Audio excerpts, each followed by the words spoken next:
வீடியோல நம்ம பார்க்க போறது TNPSC Group 4க்கான வினாதா ரேஷியோ அண்ட் ப்ரொபோர்ஷன் தான் பார்க்க போறோம்.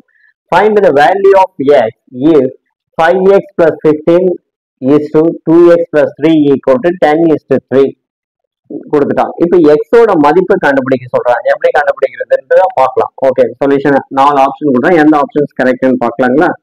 இப்போ இது என்ன 5x plus 15 divided by 2x plus 3 equal to 10 by 3 எழுதிக்கலாம். ஓகே, cross multiply பண்ணிக்கலாம். ஓகேங்களா?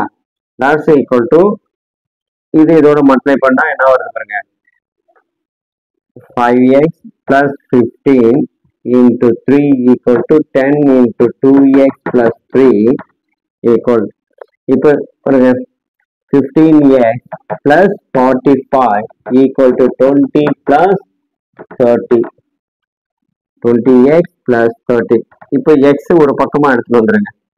x எல்லாம் இப்போ 45 minus 30 equal to 20x minus 15x ன்னு சொல்றோம். ஓகே, இதுல லெஸ் பண்ண 15, இதுல லெஸ் பண்ண 5x.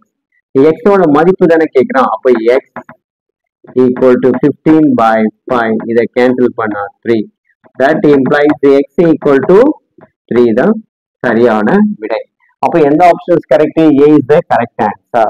ஓகே ஸ்டூடெண்ட்ஸ், கரெக்டா புரியுங்களா? ஓகே, இந்த வீடியோ பிடிச்சிருந்தா லைக் பண்ணுங்க, ஷேர் பண்ணுங்க, மறக்காம நம்முடைய ரவி கல்வி சேனல் சப்ஸ்கிரைப் பண்ணுங்க. மீண்டும் அடுத்த வீடியோவில் அடுத்த கணக்குடன் சந்திப்போம். அதுவரை உங்களிடம் இருந்து விடைபெறுவது உங்கள் ரவி. பாய்.